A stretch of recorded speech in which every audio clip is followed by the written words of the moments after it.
That's true. Thank you.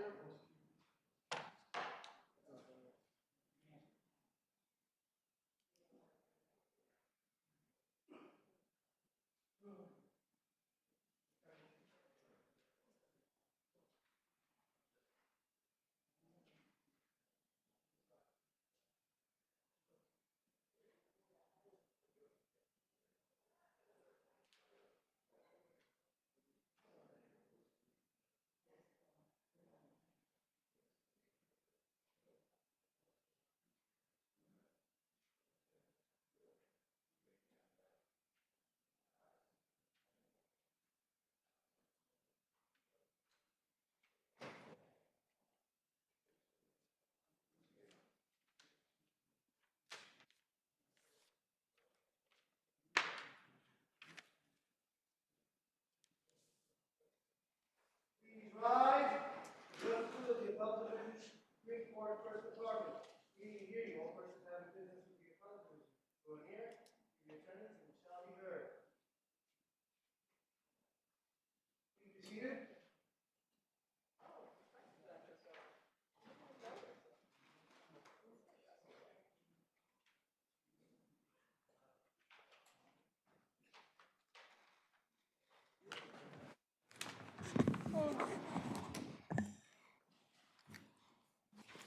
Good afternoon. Welcome to the Appellate Division First Department. We were noticing that the plexiglass was gone, and we were like, it feels so much open, without it being here. But we still have the mask, so. Okay, I'm going to call the calendar. Again, please keep in mind we have read your briefs. We are fully familiar with your arguments. So please, only to request the time that you actually need to argue. First case up is People versus Brandon Garcia. Submitted. Matter of K. Omde. Submitted. Excellent. Nationwide Affinity versus Ortiz.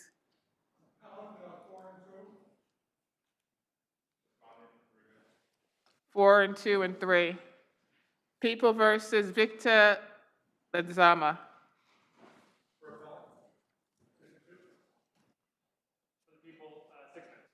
6 and 2 and 6. Reynoso versus New York City Transit Authority. 7 plus 2. 6 and 2, 5. I'm sorry, People versus Tashawn Moore. 5 and 1. People. 5 and 1 and 3. Radpavasa versus the estate of Jeremy Vitucci. 2 minutes. 2 minutes for the appellant. That's a submission for the respondent. Levy versus Zimmerman. 10 and 5 for equivalent, Your Honor. Yeah, 10 and 5. I'm sorry, no. Let's do 6 and 2 and 6. Allen versus Consolidated Edison. Appellant, 4 minutes. Okay, so we have the appellant, we have Con Ed. You worked it out amongst yourselves? Okay, yeah. Would you like any input from me or no? You're good? What's your proposal? Let's see if we agree with your proposal or not. Thank you. 6 minutes times Speedway, 5 minutes, 5 to Samson, 3 minutes, and BH 5 to 1 minute. 1, 4, 9, 14. That's good. Okay, we agree with your proposal. And we're going to make sure you stick with it too. You're not going to go over what you've agreed to at all. Thank you very much. Huh? State of New York versus David D.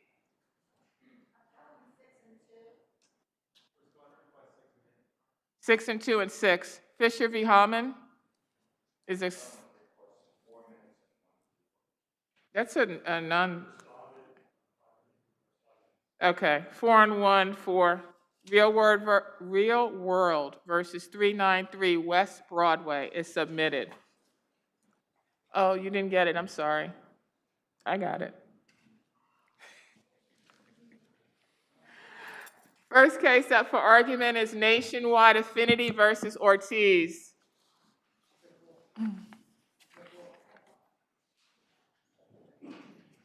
It was 4, 6, 5, 5, and 3, 1.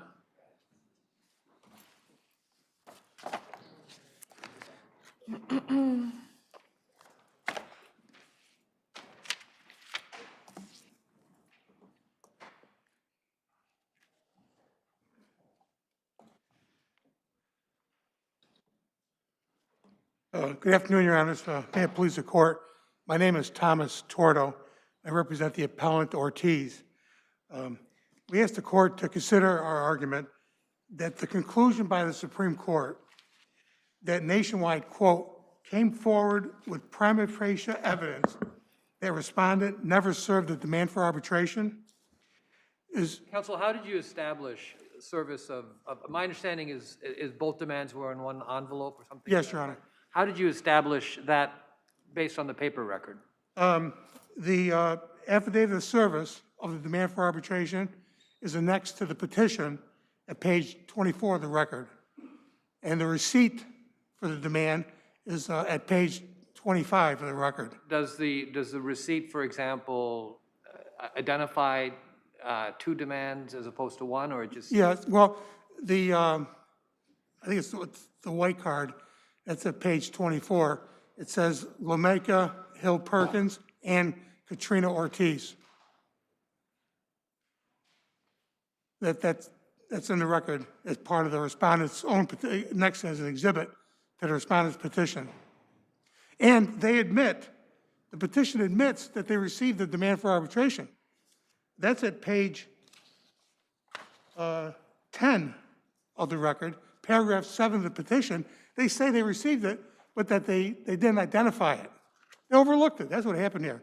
There was two demands in one envelope. I just want to go back to the affidavit of service, because the affidavit of service does not even expressly indicate what documents were served, correct? That's usually a yes or no.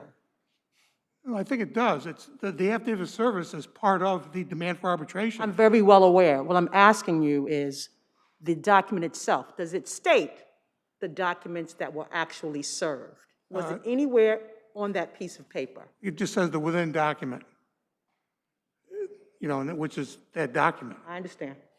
And like I said, Nationwide admits receipt of the demand. There's no dispute about it. And nowhere in the affidavit of Ms. Vajabel, the claim representative from Nationwide, does she specifically deny receipt of the demand for arbitration.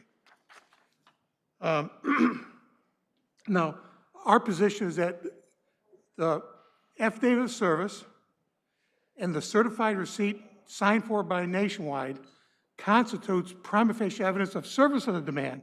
We cite the cases, Ango and the other cases, that we say support that proposition. Well, let's assume you're right.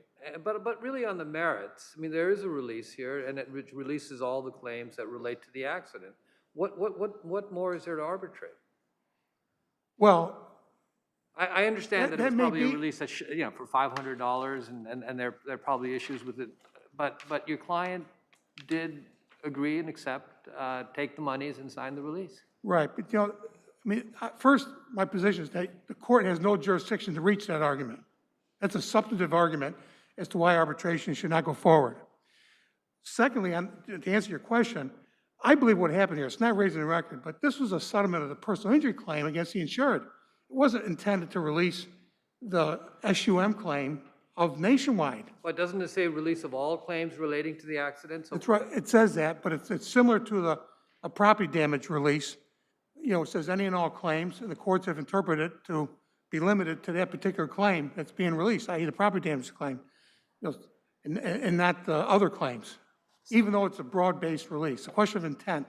But that wasn't raised below. So, counsel, if I may ask the question perhaps a little differently, how do we get around the language of the release where it talks about release, discharging the releasees from all debts, obligations, claims, demands, which your client now has or hereafter may have, including all known and unknown personal injuries.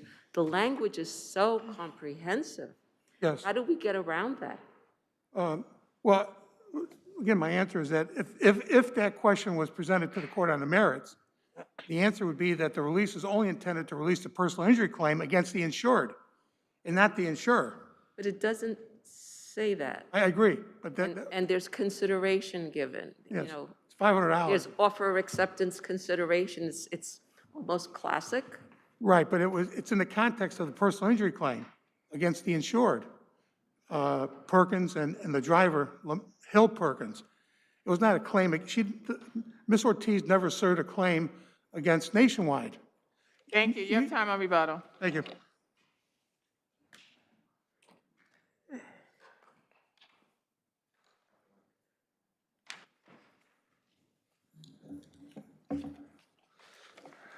Good afternoon. May it please the court, Alan Hollander for the respondent. First, I just want to take a minute to say it's nice to see everybody in person and on the Zoom, so happy to be back in court. Just to address two arguments from the never an admission that we received a demand for arbitration. Nationwide admitted that they've received a demand for arbitration for Lemecca Hill Perkins. The affidavit is clear that the first knowledge that there was a demand for arbitration with respect to Katrina Ortiz was on March 6th. So why isn't your adversary correct that there's sufficient indicia of proof that both demands were in the in that envelope? Okay, well, first of all, they never established that they mailed it because there's no affidavit of anyone with personal knowledge as to the mailing of the demand. So there's no affidavit of anybody to how it was generated, how it was put in the mailbox, how it was put in the envelope, how it was addressed, how it was sent to the insurance company. If you get past that, then you get to the fact that they mailed two demands for arbitration in one envelope. And this court has held that where service is made in such a manner as to conceal its purpose and contents, one who serves the notice will not be heard to complain. But the argument is that it's not concealment because there's sufficient statement in the documents that would put you on notice that there were two demands in there because it references two people. Well, it doesn't reference two people. These were two individual demands. Their return receipt card has two names listed on it, but it would have been one demand, notice of demand, the demand itself, any paperwork that goes with the demand in one, and then I guess hypothetically behind it, it could have been the second demand. When the first demand, when they opened up the envelope, and we're talking hypotheticals, we don't know if two demands were actually in there. If two demands were actually in there, they would have opened up the first one, they saw a demand for arbitration, and they processed that, and they actually brought a petition in that action, which was timely within the 20 days of receipt. So had they known there was two there, they would have brought it in both actions, specifically here because they had the general release. Sir, who has the burden on the concealment issue? Is it his burden to demonstrate it wasn't concealed? Well, I think his initial burden is to demonstrate, one, that he actually mailed the demand. And I don't think there's any affidavit in his papers as to the mailing of the demand. And then he's arguing in his papers that we mailed it, but we mailed it with another demand. So, when he says he mailed it with another demand, he doesn't actually say what was in the envelope. Was it just 2 sheets of paper? Was it 5 sheets of paper? Was it 20 sheets of paper? No one knows what was in the actual demand. And when it's funny, when you say conceal means like you think someone's pulling a fast one on you on fraud. But I don't think, maybe that was probably what happened here.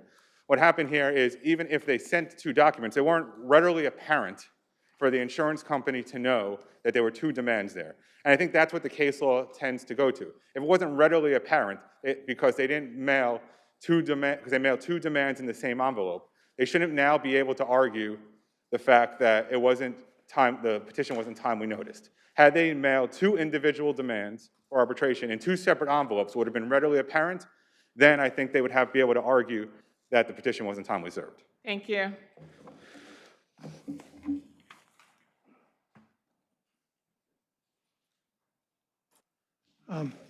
Just with regard to the affidavit of service, it's at page 24 of the record, and it specifically states that the deponent states that she mailed this demand for arbitration, It sets forth, Did you say that two demands were mailed? One No. with respect to your client and one with respect to the driver of the vehicle? no, Your Honor, she says this demand, which is the Ortiz demand. And next to it, she says, are the certified receipts, the numbers match up, and then it says on the white card that you keep, it says Ortiz and Hill Perkins. But It's the isn't same there- affidavit of service for both. But isn't it fair to say that there would be some concealment, not intentionally, that there was a reasonable belief that when they see the demand, not to think that there's a second demand because there's nothing in the documents that would tip them to that? No, I don't think so. Not under Nationwide against Singh. The appellate division indicated, second department in that case, that the demand has to be concealed, for example, in hundreds of pages of documents. There has to be some effort, a studied effort, to deceive the insurance company and to prevent them from timely bringing on a stay application. There's none of that here. Just put two. But they made a timely application in the first case, so it's clear that they missed it. So I guess the question is Yeah, whether they it's did. concealment. It's just they overlooked it. I mean, I don't think there's anything improper about putting two demands in one envelope. You know, they're separate documents, and they admit it. Like I say, you read it at,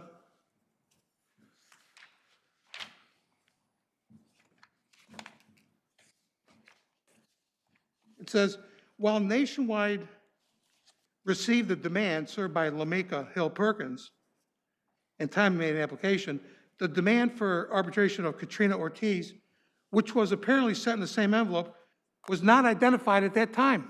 I mean, our position is that they overlooked it. It's nothing about concealing it. Thank you. Thank you, Your Honor. People versus Adesma.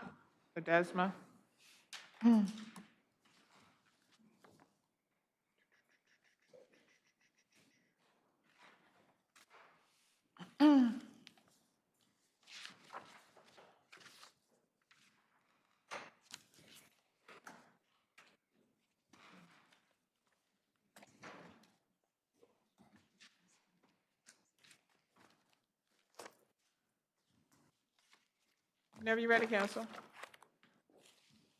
Good afternoon, Your Honors. May it please the Court.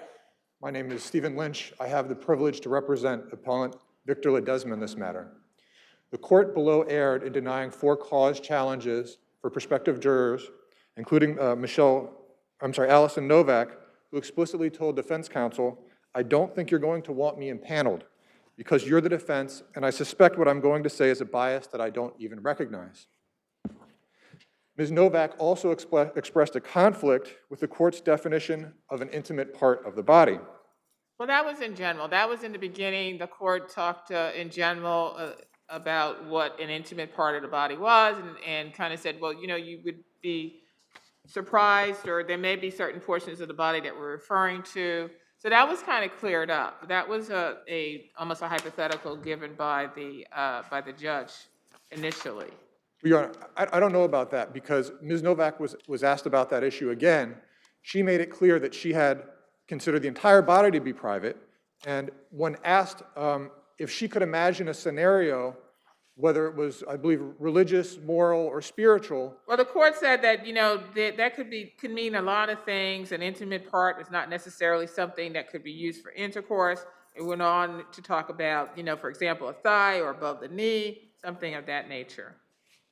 Yes, and when Ms. Novak was asked that question, if she could imagine a scenario where her personal belief would conflict with the court's instructions and was given this opportunity by the court to disavow this belief, she said it was more of an ethical belief. So she expressed to the court that she had an ethical dilemma in terms of how the court had identified a private part of the body. But then the court does go on to speak to her further, and then there was another incident, I guess, the following day with some other questions that were posed to her. But the bottom line in terms of her is that she assured the court that she could follow the instructions of the court, which is what is necessary, that she follow the judge's instructions. Respectfully, Your Honor, she did not do that.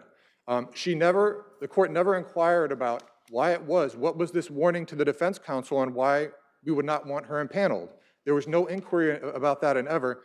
She never disavowed or any belief about why she would not be an appropriate juror. But she said that she talked about that her position was, her job was, she was given rules and she was always able to follow those rules and she would be able to follow the rules and instructions of the court. She did, in a general sense. She said that she is a person who could follow rules. The court never inquired as to her belief as to why the defense would not want her impaneled. The court never delved into that. Ms. Novak never disavowed that belief and that warning to the defense that she was not an appropriate juror for this case. Well, she said you probably don't want me as a juror, but then there was some further discussions. What about the other jurors, specifically Mr. Lynn?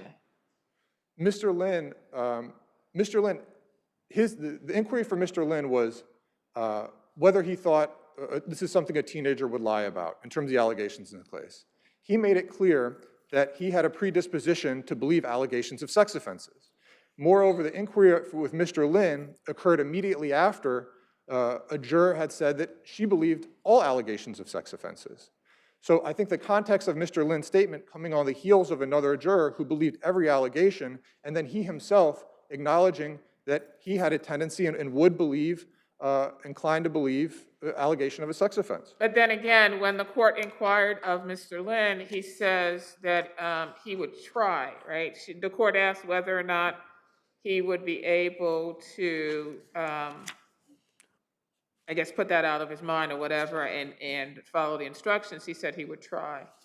He also went on to continue to assert his belief that he didn't think anything would get this far, meaning to the courtroom and jury selection, without there being anything at all to it. Mr. Lynn, even when the court inquired into Mr. Lynn's state of mind and gave him an opportunity to disavow this belief, he continued in his assertion that he would be inclined to believe an allegation of a sex offense. Counsel, could you address, please, the the issues presented perhaps by the 5 other panelists who agreed with Mr. Lynn's statements? Yes, Your Honor. I think that the proper way to view those panelists is that they expressed their assent to Mr. Lynn's sentiment that there's really a presumption of truth of sex offenses. I think that's what they're really saying. And they expressed in open court that belief, and there was never any disavowalment of that. They never unequivocally assured the court that they could be fair and impartial jurors. What was the extent of the inquiry by the court? I don't believe really much of anything for those other jurors who expressed agreement with Mr. Lynn's sentiment. I believe that they expressed that they agreed with him, but other than them saying, yes, we also believe that when there's an allegation of a sex offense, we're inclined to believe it. There was no inquiry of it, and there was no disavowal of that mindset. It wasn't that we believe anytime there's an allegation of a sex offense that we are going to believe that. That's not what he said, and that's not what the other jurors agreed to. It was to the extent that, well, to make such a serious allegation, it does create issues, and then to follow through. And if you get to this point where you follow through with those allegations, that would seem to me to mean that the allegations are true. I believe Mr. Lynn's exact words, to a certain extent, where he wouldn't believe that it would get that far without there being anything at all to it. And I think that's essentially endowing a presumption of truth to the testimony. Thank you. Thank you.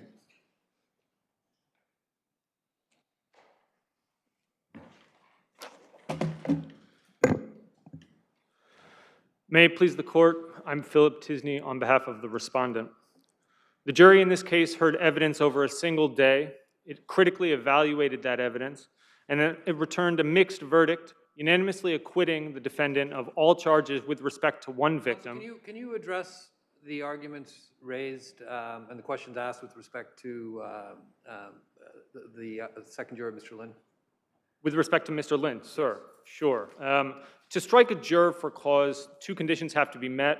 The juror has to have expressed something that gives you serious reason to doubt their ability to serve, and then they have to fail to equivocally or unequivocally demonstrate that they would be fair and impartial. So with respect to that, using those 2 elements, how was that met based on the colloquy between the court, the juror, as well as Mr. Lynch? Mr. Lynn doesn't even get to the second step because what he has expressed is not something that gives you a reason to doubt his ability to serve as a juror. He is expressing a view about credibility of witnesses that is not only a rational view, it is one that is entirely permissible for jurors to take in any case. So the court says to him, but can you scrutinize that testimony, looking at that person and looking at all of the evidence and make a determination as to what facts you choose to believe and what facts you choose not to believe?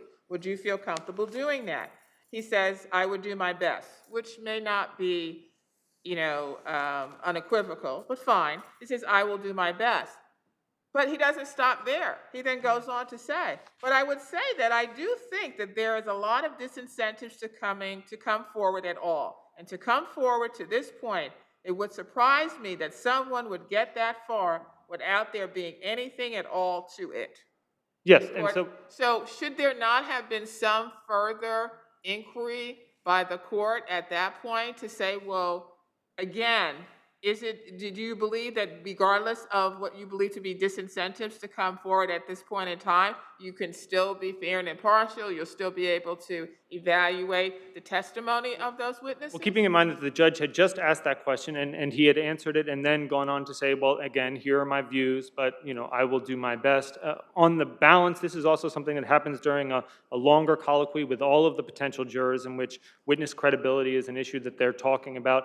The judge gave a fairly extended discussion about how evaluating credibility is going to be something that's in the province of the jury, and you're going to have to look at each of the witnesses. So this is all in the context of that, and the judge thought in looking at it. It's more than that, because after that, 5 jurors raise their hands. And is there any inquiry with respect to those 5 jurors? Because they seem to be, I guess, agreeing with Mr. Lin, right? Agreeing with the view. The attorney says, I know some of you raised your hand, so who agrees with that statement? That the statement that Mr. Lin just made about disincentives to come forward? 5 jurors then raised their hands. No further inquiry of any of those 5 jurors? And again, to be clear, agreeing with the view that a witness who faces disincentives to testifying can be viewed more credibly by a juror. Again, this is not something that is somehow impermissible. This is basically the disinterested witness charge that every jury is given upon request. But sir, without any follow-up inquiry, how do we know what aspect or aspects of Mr. Lin's statements the other jurors were agreeing with? Well, again, I'm not sure that there was a further follow-up, because this is not something that gives you any reason to doubt that this juror can serve or be impartial. The fact that he's inclined to view witnesses in one way with respect to their credibility doesn't mean that he can't be an impartial juror, and in fact, that's what this particular juror said. So what you just said, should that not have been asked of him? And you said you didn't, I read through the entire transcript, the entire voir dire. I didn't see any follow-up questions, so that was going to be my question, one of my questions to you. Was there anything else after these statements were made and prior to the actual selection? Was there any other inquiry of these jurors? No, I don't think there was. I mean, there were general statements earlier in the voir dire talking about can you be fair and impartial, but with respect to this particular colloquy, no, I don't think there was a further follow-up. Again, I don't think that there needed to be a further follow-up, and I just want to emphasize that these are matters that the jurors talked about candidly. This is not something that is impermissible, that is not something that is expressed as a bias. This is just something that is a permissible basis for evaluating the credibility of a witness, and they were being candid about their views. Now, that might be a valid basis. I'm sorry, Counselor, don't you think, putting aside Mr. Lin, with respect to all 5 jurors and raise their hands, don't you think the better procedure would have been for the judge to ask each juror individually as to whether they can be fair and impartial, followed by instructions, et cetera, et cetera? She certainly could have. She didn't feel like she needed to. She was sitting there. She was able to see the jurors. She was able to hear Mr. Lin give his responses. She was able to see the whole thing in context. Could she have? Certainly. Well, would it have been better to have? The question is, should she have, not could she have? And you just said there it doesn't indicate any bias. Why would it not? I mean, if someone says, it would surprise me that someone would get that far without there being anything at all to it, that would seem to me to be a bias, to be almost stating, yeah, obviously there's something to it because we've gotten this far. Well, it's no more of a bias than saying that somebody who is disinterested in the case can be seen as more credible than somebody who is interested in the case. It's a little bit more than a disinterested witness charger because we're talking about an actual victim, an actual complainant. Well, they were being asked in the hypothetical, but yes, they're talking about people who face disincentives to coming forward, and this juror was saying that in his view that would be something that he would weigh favorably. He didn't say it was always going to mean that they were credible. He said he would be surprised and that he would do his best to make sure that he evaluated each witness on their own merits. But he did say that he said he did say that he would do his best to make sure. Which does not translate to I will therefore evaluate their credibility based upon the instructions that are given to them. These are candid responses, which, Your Honor, I think are a perfectly valid reason to strike these jurors on a peremptory basis. And of course, all of these jurors were struck as peremptories. But it is not a reason to disqualify them from service merely for reflecting a view about their credibility. But we're not talking about candid that response. they should have been disqualified. It's a matter of was there a sufficient exploration of their ability to be impartial? To give rise to a challenge for cause. I mean, their challenge is that these jurors should have been struck for cause. Yes. They weren't, and that was error, and that there should be a new trial here. Thank you. Thank you.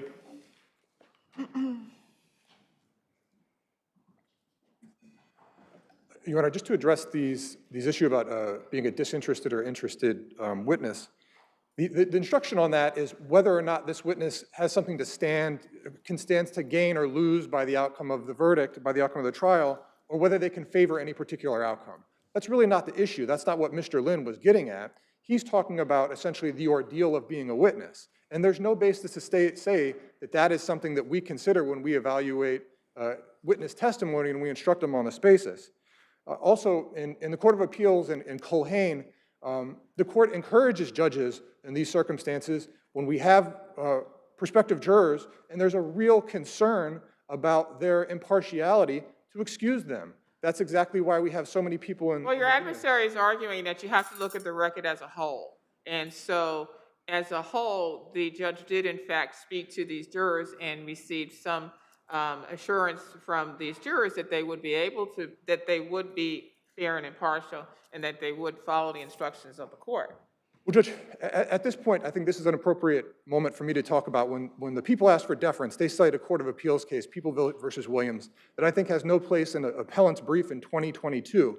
This is a case where the Court of Appeals approved including jurors who said that they don't associate with blacks and also said that they were opposed to interracial marriages.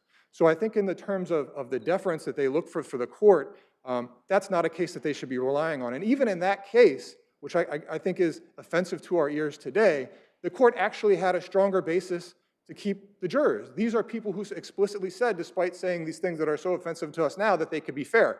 Mr. Lin never said that. None of these other perspectives. He said he would try. He said he would try to follow the instructions of the court. And then he continued to reiterate his belief. So I don't think that considered in a whole, when he says he would try, and then he persists and says the same belief after that, is an unequivocal assurance of impartiality. I don't think it's even close. Thank you.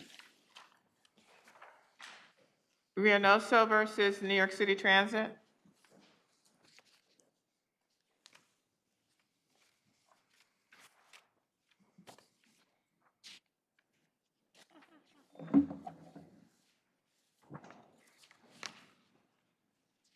May it please the court, Tim O'Shaughnessy from Transit. This case is on all fours with the Marshall case cited in our brief is about as much as any two common law cases can be. This Court of Appeals, 1879. Witness was permitted to testify in rebuttal. I'm sure I remember that conversation, and here's why I'm so sure. Court of Appeals says that is not a valid reason for a rebuttal testimony. The Court of Appeals further laid down the standard that rebuttal testimony is only proper. Counsel, this is a discretionary decision, correct? By the court? The court has an enormous amount of discretion It in is- decisions like this, but It's not a discretionary decision by the court whether or not to allow a rebuttal witness? the court has an enormous amount of discretion. Okay, so ordinarily, why is this an abuse of discretion when the defendant's doctor testifies to X, Y, and Z, and a rebuttal witness is called to say, no, it's not degenerative, et cetera, et cetera? What's wrong with that? because the issue was in the case from the very beginning as to whether what was seen on these MRIs was degenerative or traumatic. Well, that was your position, and their position was that it wasn't. So No, but our position is not the affirmative fact that is required in order to permit rebuttal testimony. This question was in the case from the very beginning. It's on the MRIs. Dr. Marola and Dr. Dassa testified about the MRIs. Dr. Marola said, yes, there's degeneration on here. He was asked by the plaintiff, if I told you that Transit was going to call a radiologist who was going to say that there are no herniations on these MRIs, would you disagree? And Dr. Marola, said yes, I would disagree. So the fact Well, that... he did more than say I would disagree. He said that this, almost calling into question the person's qualifications. And when he's asked about each of these physicians, he said, oh, they're wrong. I don't, they're dead wrong. So it's more than actually disagreeing. It's more than even a clash of experts. It's to the point where he's attacking their credibility in terms of their ability to make a diagnosis.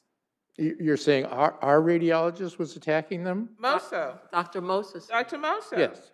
Well, that's what you do. That's why you do it in a lawsuit. He said, If people disagree. he said, I know more than they do. Each one. He said, they don't know anything. I know more than they do. They don't know what they're talking about. That's nothing more than being emphatic, as was the witness in the There was a Marshall price case. to pay as a result, counsel. I'm sorry, Your Honor, There I was a couldn't hear. price to pay as a result. Dr. Paley came back because his credibility was impugned. His findings were impugned. Dr. Moseson also said he knew better than the radiologist. Dr. Moseson even said he knew more than the surgeon who conducted one of the surgeries, that he could see better into what was inside the person. Well, then they should have called the surgeon in rebuttal, which is not what they did. So The fact is that... So you're agreeing that the the plaintiff, and I'm getting them all mixed up, your adversary, could have called all of those doctors to counter what Dr. Moseson said? Absolutely not, Your Honor.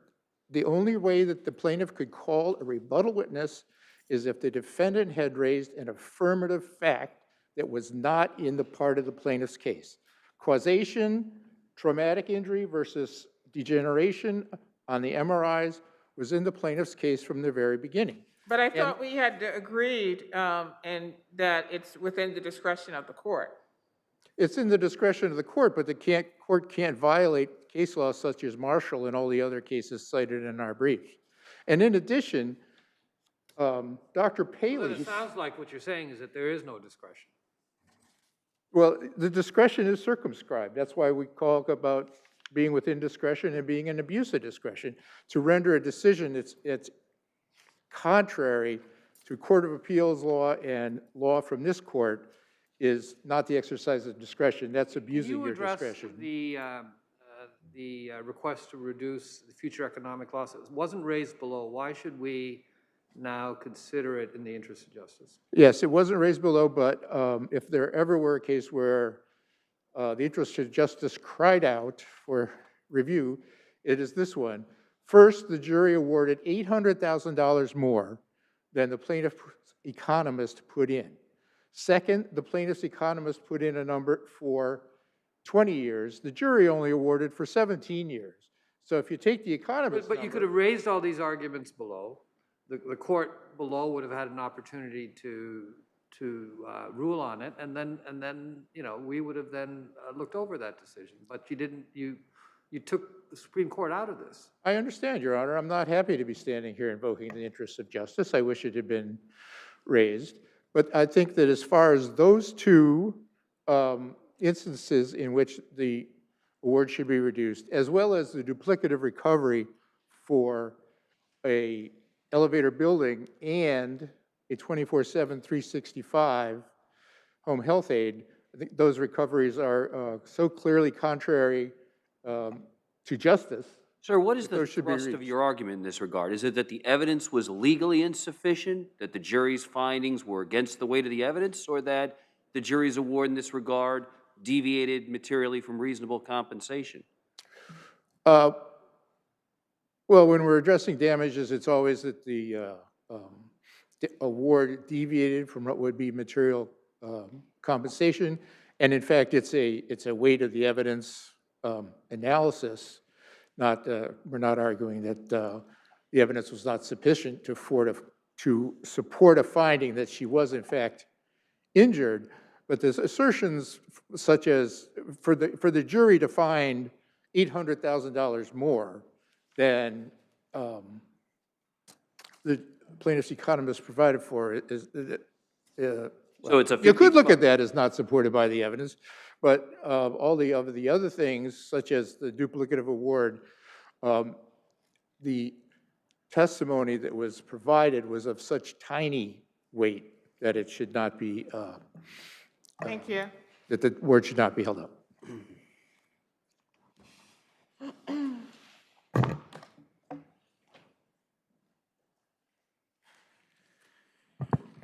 Good afternoon, Your Honors. Brian Isaac. I represent the plaintiff respondent. If I can just raise one issue that hasn't been raised, because I see you've raised it. I know this sounds, kind of inelegant, but I didn't rest. So rebuttal testimony is after you rest. And not to beat a dead horse, but if you look at a case that we cited that Mr. O'Shaughnessy didn't deal with, it's called Griffin against Clinton Green. It's 98 AD 3D 41. I know it well. I lost it here. That shows just how important it is to actually follow the rules, because in the Griffin case, as you know, my client moved for summary judgment, a directed verdict, before the defendant rested, on the basis of the fact that the defendant said, I have no more liability witnesses to call. And although this court, in a full decision by Judge Roman, said that my argument was cogent and made sense, the court said, you have to follow the rules. So I don't think we get to rebuttal testimony. I don't care what anyone said on the record. We didn't rest. In fact, the defendant didn't rest, and that's on 44C.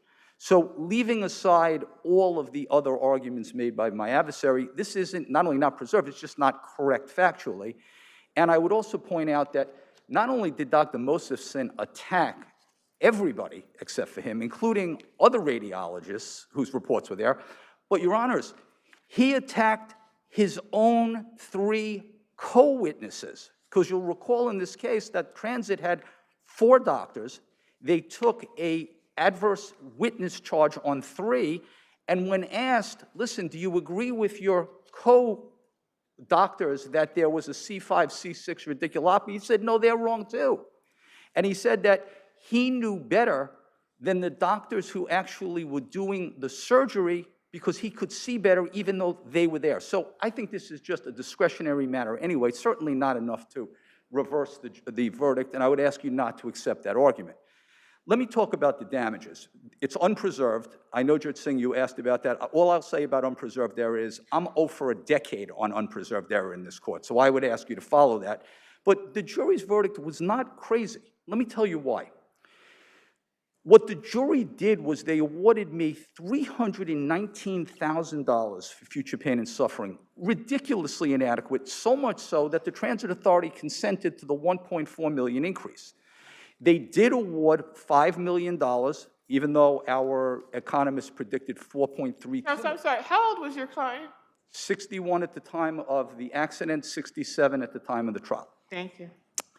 And so their argument actually is fairly sophisticated. What they did was they reduced the plaintiff's pain and suffering because they thought that she was going to need extensive treatment. That just seems like it's complete speculation, that they were somehow playing with the numbers. Well, I'm sorry. I obviously don't know what they're thinking because we can't go back. We know what happened, but you have to look at this thing through a logical perspective. You have said in the Rivera case and in the Keating case that a jury's figures don't have to match up mathematically to what an expert says. They have discretion to go lower and they have discretion to go higher. I know Mr. O'Shaughnessy is going to say not $800,000, but remember, there was also testimony here that the surgeries would last 10 years. She had a 17-year life expectancy. That's a possibility the jury could have said, based upon the totality of her injuries, which were huge, right? She had a laminectomy infusion in the neck, laminectomy infusion in the back. She had a knee meniscectomy, which failed for a knee replacement. She had a shoulder supraspinatus tendon strain that impacted the labrum. She's a mess. And her testimony, not disputed, is I have my aide come in, right, from in the morning till 2, and at 2 o'clock, I put on my pajamas and I go to sleep because I can't do anything by myself. So I think the jury has the discretion not to necessarily award a bare minimum. And I think if you look at what the jury did, it was certainly not completely irrational, given what happened. And I would also point out to you that Dr. Das, I believe it's on 456B of the record, made a very cogent comment. He said, look, you can't predict what's going to happen in the future, right? I think his words, I wrote them down because I don't think I can remember them. He said, her condition was dynamic and could change at any time, so you have to, quote, watch and wait. It's a watch and wait type scenario. So I would argue that the jury certainly has discretion to award more.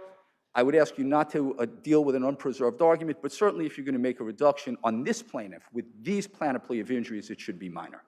If you have nothing else, I'll sit down. I'll let Mr. O'Shaughnessy talk to you. Thank you. Thank you.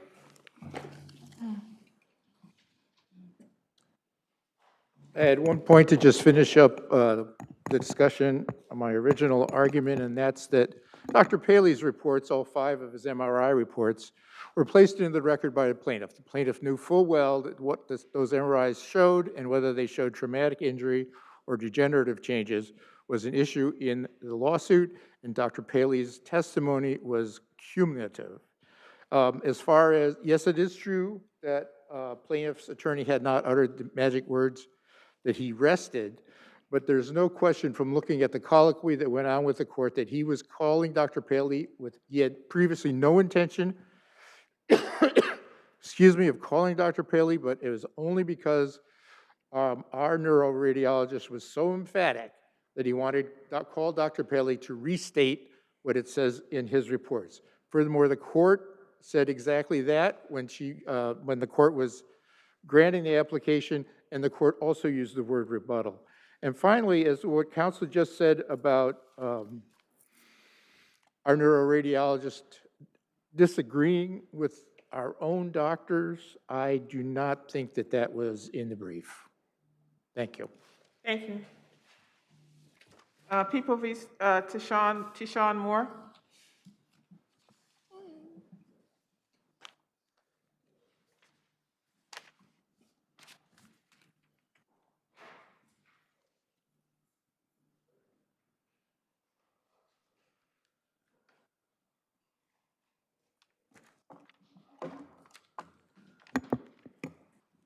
May it please the court. Tyler Goodcone from Cleary, Gottlieb, Steen, and Hamilton under the supervision of the Office of the Appellate Defender for Mr. Tishawn Moore. Tishawn Moore, a homeless first-time offender suffering from severe mental health issues, including schizophrenia and bipolar disorder, received a 3-year sentence in the maximum post-release supervision of 3 years. Mr. Moore served his prison sentence and was recently released on parole. For a homeless man with unstable housing and severe mental health issues, You know, I saw that in your brief that he was homeless, but I thought he lived at the location. He was visiting the location, allegedly in possession of this 9mm, loaded 9mm. Well, Your Honor, so in the pre-sentence report, Mr. Moore lists an address, but the criminal justice agency interview makes clear that that address is of a prior girlfriend of his where he no longer resides. They've been homeless. Was that as a result of the arrest for the possession of the loaded 9mm that he no longer was welcomed at that location, or was that for some other reason? Your Honor, it's not in the record, but I know in the criminal justice agency interview it says he was homeless for a year before the offense. Oh, I see. Yes, lengthy post-release. Counsel, I have a question. What if any documentation was there of Mr. Moore's mental issues, besides him saying that he suffered from these mental issues? What if any documentation was there? Your Honor, there is no other documentation in the record, but Mr. Moore makes clear that he was on medication for these mental health issues while incarcerated. Lengthy post-release supervision is going to serve as a minefield for Mr. Moore. This court should exercise its broad plenary power to reduce his post-release supervision to the minimum of 1.5 years for several reasons. Lengthy post-release supervision is going to do more harm than good for Mr. Moore, who remains homeless after being released on parole, already facing unstable housing, severe mental health issues, and the physical complications, leaving him with no motion and or severe pain in both his hands and his leg, Mr. Moore is going to have enough difficulty complying with the conditions of his post-release supervision. So therefore, would he not need post-release supervision? Does he not need the assistance in terms of obtaining stable housing, in terms of his psychiatric issues? Your Honor, it's not that he doesn't need post-release supervision, it's that he doesn't need 3 years of post-release supervision. It's the fact that, you know, at a certain point, and studies show that— How long has he been on post-release supervision thus far? He was released in late November, so coming up on 6 months. But research indicates that long-term post-release supervision serves little to no penological purpose, and the utility of supervision wanes after a year and a half. Is it not possible for him to be released early from post-release supervision by the Department of Parole? Your Honor, actually, I'm not sure the answer to that question. The curfew monitoring and reporting requirements will simply serve as an additional unnecessary tripwire, making Mr. Moore susceptible to reincarceration. It could also very likely prevent him from completing the psychiatric treatment that he needs. As emphasized by the Court of Appeals in People v. Coutu, quote, post-release supervision is significant, requiring supervision by and reporting to a parole officer, as well as compliance with the conditions to which a parolee may be subject, including, for example, a curfew, restrictions on travel, and substance abuse testing and treatment. I would also note for the court that at no point has the prosecution provided any reason at the plea or on appeal why the maximum post-release supervision of 3 years is appropriate for a homeless first-time offender with severe mental health issues. Excuse me, sir, because your time is running short. I'm just curious, because under People versus Lopez, we can't get to the substance of your argument if there was a valid waiver of the right to appeal. So would you mind addressing that briefly? Yes, Your Honor. With respect to the appeal waiver, the court's colloquy was insufficient, where Mr. Moore was a first-time offender who's homeless, dropped out of high school, has no employment history, suffering from severe mental health issues, and is on psychiatric medication at the time of his plea. Under those— Was he on medication? Because I was reading the colloquy, I don't see any mention of his being on medication at the time of the plea, and therefore not being aware of the ramifications, and therefore it not being a knowing and voluntary plea. Your Honor, that's actually the problem. So it is in his pre-sentence report, but again, the court makes no inquiry of whether Mr. Moore is still on medication, makes no inquiry of whether he's under any substances, which is something obviously the court should have done. Counsel, you just said that he was on medication, so if there was no inquiry, how do you know? Because it's what he reported a few days in the probation report, in the pre-sentence report, that he was on medication. Under those circumstances, the court failed to explain to Mr. Moore, a first-time offender who's homeless and has severe mental health issues, simply that he has— You have said that he's homeless at least 20 times during your argument. I mean, I know for you that it's a salient point of your argument, but, you know, you have time on rebuttal. Thank you. Okay, thank you, Your Honor.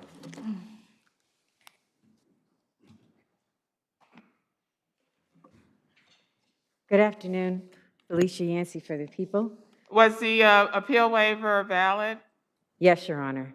The appeal waiver was valid, and I also wanted to add that the post-release, the pre-sentence report would not have been available to the court at the time that the defendant would plead guilty, okay? So anything that was in there, that would not even be an issue that the court would have before them. During the plea, I do not see any questions put to the defendant as to whether he was under any, whether he had taken any medication or failed to take any medication prior to the plea. That's correct, and that's not required. There was no indication for the court to ask that particular question because as far as the information they had, there was no indication that the defendant was suffering from any medical conditions or was taking medication at that time. And he didn't appear to exhibit any confusion or that he did not understand what was going on? He did not, Your Honor. This was his first arrest? Correct, Your Honor. And also, I might want to add, too, that the post-release supervision aspect of 3 years is not excessive, but also that there have been recent changes and the Less is More Act, which recently went into effect on September 17, 2021, directly deals with the issues that the defendant has as far as the possibility Well, of that was my reincarceration. question, because I thought that if he was doing well, and he rectified his homelessness situation, that he would be, that the post-release supervision time would be reduced under the new less is more. That's correct, Your Honor. Seeing no further questions, people would ask that the judgment be affirmed. Thank you.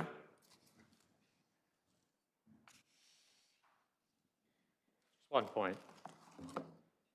Your Honor, with respect to the Less is More Act, it doesn't change the fact that it was entirely inappropriate for a man with severe mental health issues, who this was his first offense, an anomaly in his record, to get the maximum post-release Counsel, how do we supervision. know that the defendant had severe mental health issues if the record is devoid of any proof other than his self-reporting? Am I wrong? Well, Your Honor, the other indication is from the voluntary disclosure statement, the statements that Mr. Moore actually makes during the offense, where he makes a suicidal statement, quote, "I was going to shoot myself, I'm a waste." He makes contradictory and vacillating statements, such as, "I had a gun, I was shooting, I didn't have a gun, I wasn't shooting." And he also— So does "I was contemplating suicide" necessarily translate to I'm on medication?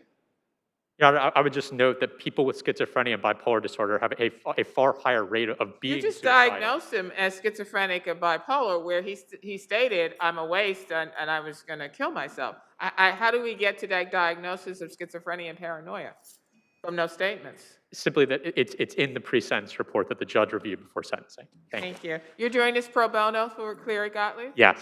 So thank you and thank your firm.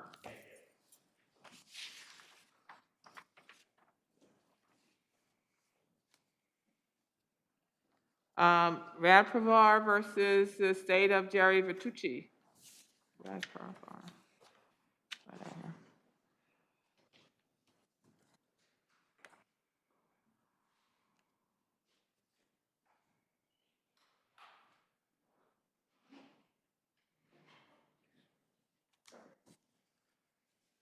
Good afternoon, Your Honors. May it please Afternoon. the Court, Eric Mandel for the defendant appellant, Homebridge Financial Services. Your Honors, I'll be very brief.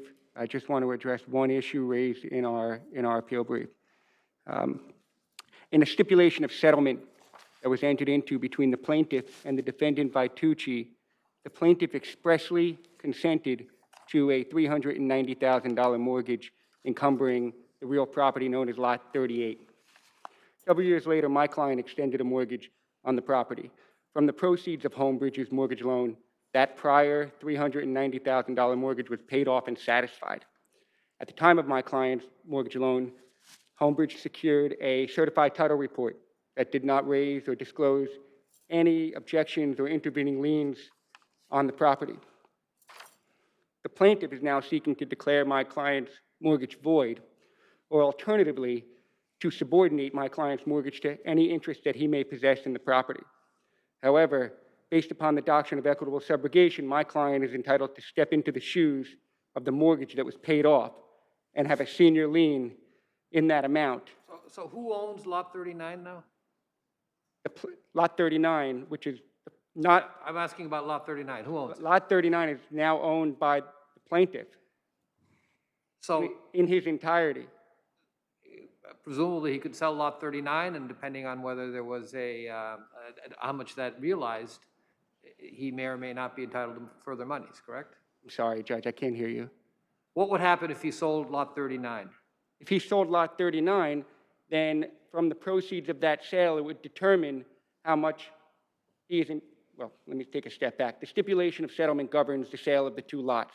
The first lot to be sold is Lot 39. He is entitled to a sum certain from the net proceeds of that sale. If the proceeds do not equal that amount, Lot 38 gets sold, and he is entitled to the a certain number of net proceeds after payment of the construction loan, which my client's mortgage paid off. So he would receive a windfall if he was to succeed in having my client's mortgage declared void, then sell the property and get the whole, the property meaning Lot 38, and receive the whole net proceed, where the stipulation of settlement specifically provides that the prior mortgage would be paid off first. Thank you. Thank you. Levy versus Zimmerman.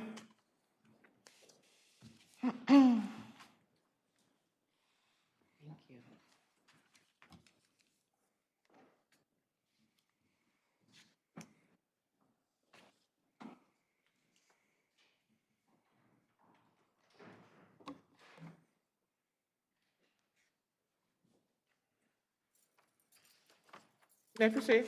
Russell Zwerin for plaintiffs' appellants. This case boils down to a single question: whether pursuant to paragraph 7A of the Levy agreement, plaintiffs are entitled to sale income in addition to licensing royalties.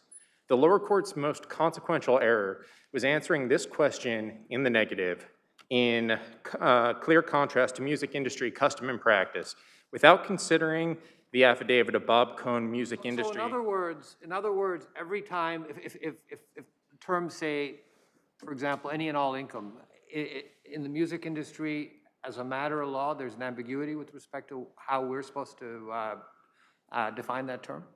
No, not at all, Your Honor. Our argument runs contrary to the kind of argument that relies solely on an justum generis reading that tries to shoehorn rights into a tranche that it clearly doesn't belong to.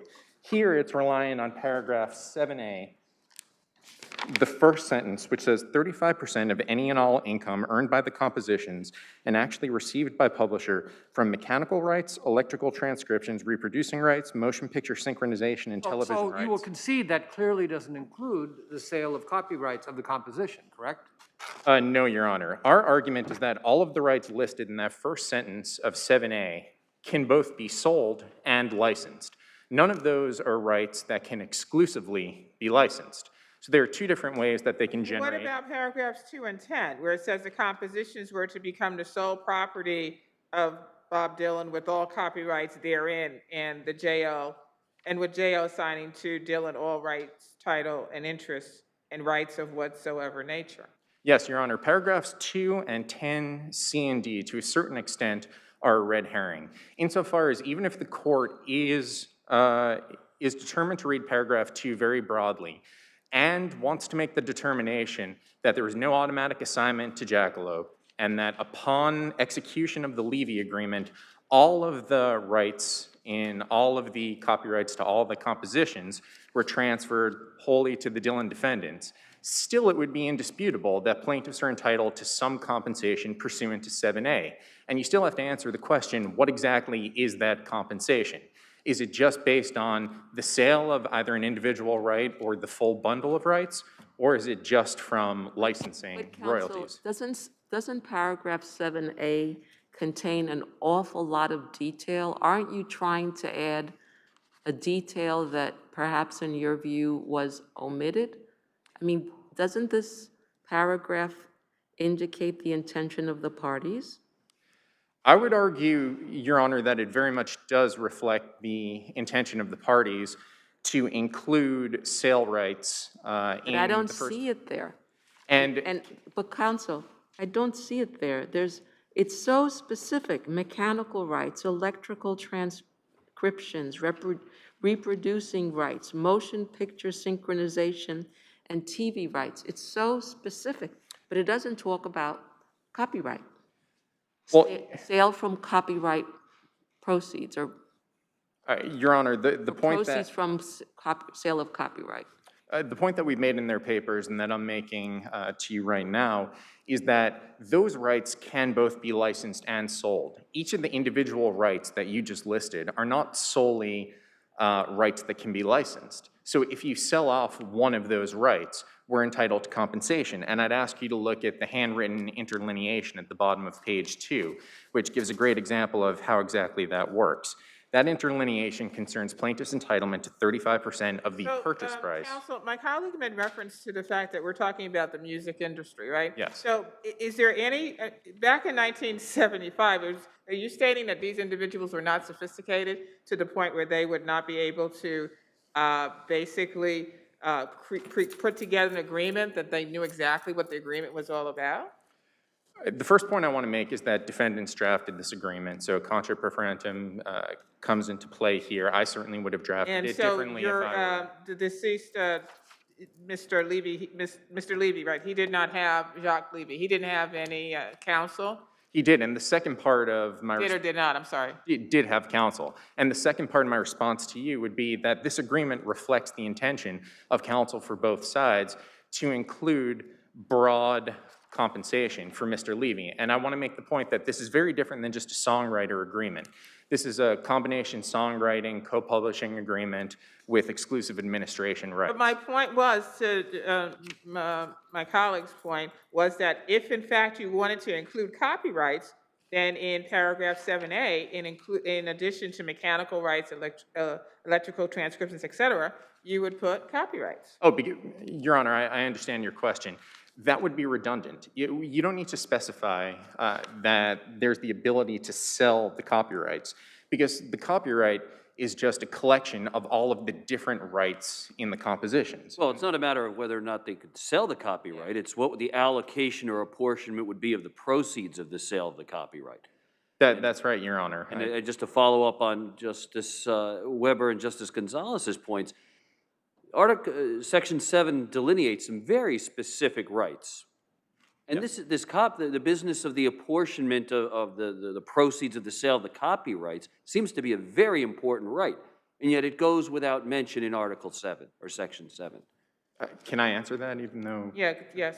My very quick answer to that would be that there was no need to expressly write into it that the copyright could be sold and that we're entitled to 35% of the copyright, because the extremely broad language of any and all income. Were we just entitled to royalties, it would include royalties instead of income. It would include licenses instead of rights. The handwritten interlineation wouldn't be there. Defendants wrote into the Levy Agreement, including in 7A several times, that certain tranches of income were expressly excluded from plaintiff's entitlement. And that was not built into this agreement at all with respect to any sale of individual copyright rights or the full bundle of copyright rights. Thank you.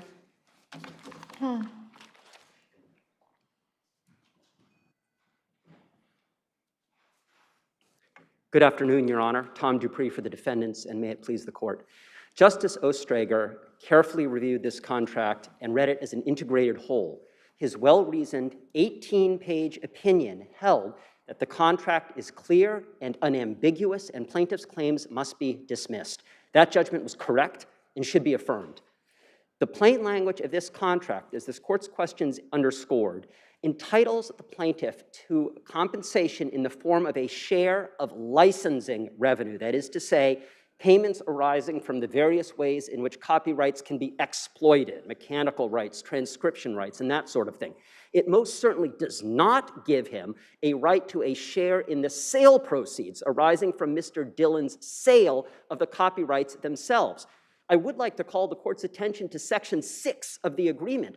That's the provision that says that the plaintiff gets no compensation under this agreement unless the agreement specifically provides for it.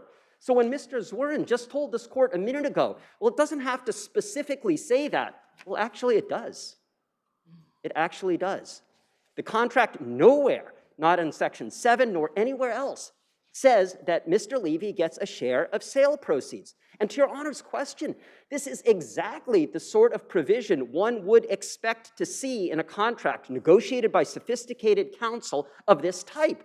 The parties articulated in minute, granular detail all the different types of licensing revenue, the mechanical rights, the transcription rights, this and that. But curiously enough, they said nothing about the greatest prize of them all, the revenue arising from a sale of a copyright. The parties clearly contemplated a possible sale. As Your Honor noted, Section 2, Mr. Levy gave a broad assignment of any right he may ever hold now, in the past, in the future to Mr. Dillon. Section 9 of the agreement specifically addresses the possibility of a sale.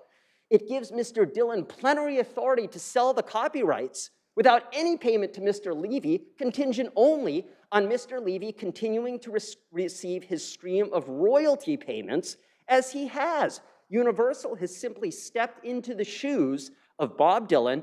Mr. Levy's royalty payments continue unabated today. There's no dispute Universal hasn't paid. Those royalty payments will continue unabated into the future.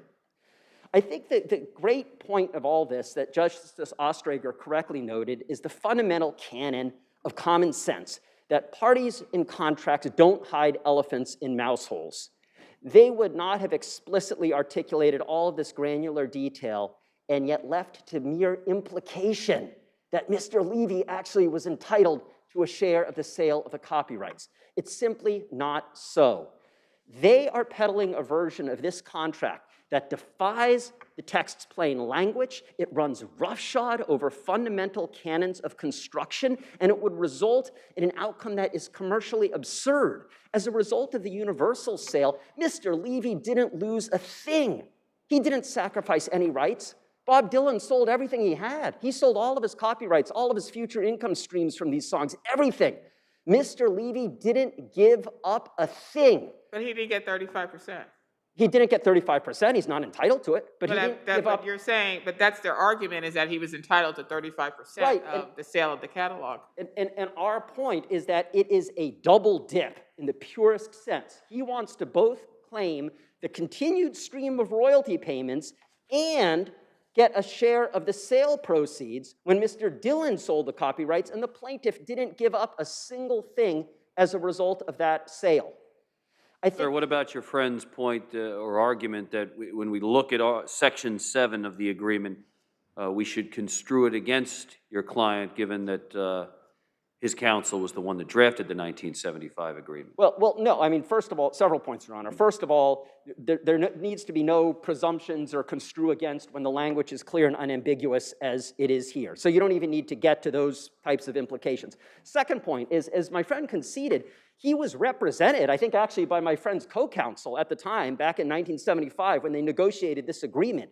So there was sophisticated counsel on both sides of this transaction who negotiated it. And if they had wanted to include a provision giving Mr. Levy the money from a sale, they would have put it probably in Section 9, where they specifically said, here's what happens in the event of a sale, and they said absolutely nothing about it. My friend's arguments about Section 7 and kind of the all means all, his interpretation essentially pretermits that sentence right after the all means all. In other words, he wants this court to ignore the critical qualifying language in that sentence that says he's entitled to compensation arising from revenues generated by these forms of licensing agreements. And the ones that are included in Section 7A are all the typical ways in which contracts can be exploited. And so the catch-all clause at the end is the classic example of a contract that identifies specific items only to be followed by a general catch-all clause. And when that happens, fundamental canon of contract construction, that general clause is construed as restricted in class to the items that preceded it. Fundamental rule of construction, that's what Justice Ostrager correctly analyzed, correctly applied, and for that reason, we ask that his judgment be affirmed. There are no further questions. Thank the court for its time. Thank you.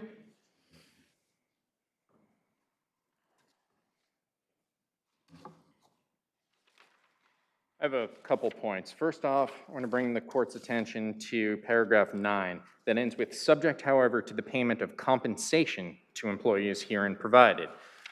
Were plaintiffs only entitled to royalties, it would use royalties or licensing royalties, not a broad term like compensation that also includes sale income.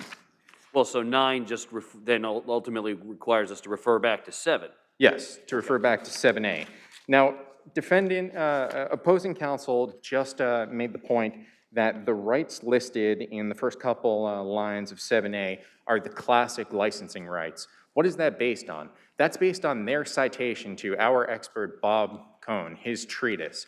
And in the affidavit that the lower court refused to consider in this case, Bob Cohn rejected that interpretation and said that what's listed in 7A are not at all the typical types of licensing rights. They're the type of rights that can be licensed or sold. The lower court's decision and opposing counsel's argument are all built on this faulty premise that these are all... I thought that the court rejected Mr. Cohen's statements because Mr. Cohen was relying on custom and practice, and the court said you didn't need to refer to custom and practice because the agreement was unambiguous. That's correct. Custom and practice to explain the meaning of certain terms such as income, compensation, licenses, writer share, publisher share. But the point is the court said on several pages, including I believe on R9, that these are the classic types of licensing rights. And that's based on defendants' submissions in which they cited first to Bob Cohn before we put in our affidavit. And they claimed that Bob Cohn's treatise supports this argument that they are the classic licensing rights. And my point is that the court clearly erred in rejecting Bob Cohn's affidavit, where he explained that that's not the case at all, that these rights can be licensed or sold, and to the extent they can be sold, we're entitled to 35% of the sale income. Thank you.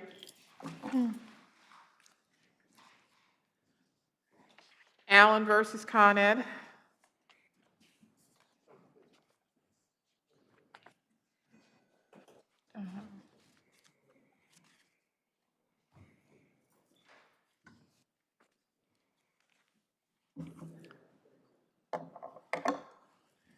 May it please the court. My name is Andy Lask, and I represent the plaintiff, Tanita Allen. We're asking that the court reverse the finding from the Fry hearing, which excluded the plaintiff's evidence. In this case, there was only a 2% chance that this particular plaintiff would naturally have the condition that would result in her being more greatly exposed to Huntington's disease. Counsel, can we talk about causation? Sure. So let's first talk about general causation. So what studies were introduced at the Fry hearing that support your position with respect to general causation? Judge, the reality is that this is a novel area of science, and therefore there is a dearth of literature and studies. However, So the Venezuela study was the one study that was relied upon at the Fry hearing, which establishes... But would you agree that in the Venezuelan study, there were non-specific environmental factors? I mean, so it's really not apples and apples, correct? That is correct. So in effect, what you're doing is reverse engineering the case. Judge, what we're saying is that this woman was living in an apartment with a several-month gas leak, and that the engineer testified that but for the consistent leak of natural gas, a sufficient amount of oxygen would not have been displaced, which would have made her in this position to be more likely to contract the disease. So you're talking about specific causation now, right? Yes, Judge. And so was plaintiff exposed to sufficient levels of CO to cause, for example, oxidative stress and hypoxia? Is there a dispute about what the levels are and to reach that condition? Our position, Judge, is that the dispute between the experts as to what level was necessary goes to the weight and not to the admissibility, and that the court was therefore erroneous in categorically dismissing the plaintiff's evidence, and that the matter should have at least gone to the jury. I'm still trying to glean from the record what the link was that was established, what the link was between natural gas or carbon monoxide exposure to Huntington's disease. The contention below was, Judge, that the oxygen level, the deprivation of oxygen can lead to the oxidative stress, which causes changes on a genetic level that can cause the early onset of Huntington's. Counsel, is it correct to say that oxidative stress can also only be detected post-mortem, and therefore you could never prove that? Judge, I don't know the answer to that question. I'm sorry. I'm sorry. I don't know. I don't know the Does answer. not know the answer to that. I don't know the answer to that. I'm sorry. But again, there could be other reasons for the Huntington's disease, and in fact, she had a predisposition towards it, right? Didn't her mother suffers from it? I mean, there are genetic reasons for it as well. Our contention is that we raised enough of an issue below that the matter should have at least been considered by the jury, Judge. Thank you. If you have no further questions, I'll rest on my papers. Thank you. Thank you, Your Honors. You actually, yeah, you had time in rebuttal, actually. I think you had 1 minute in rebuttal.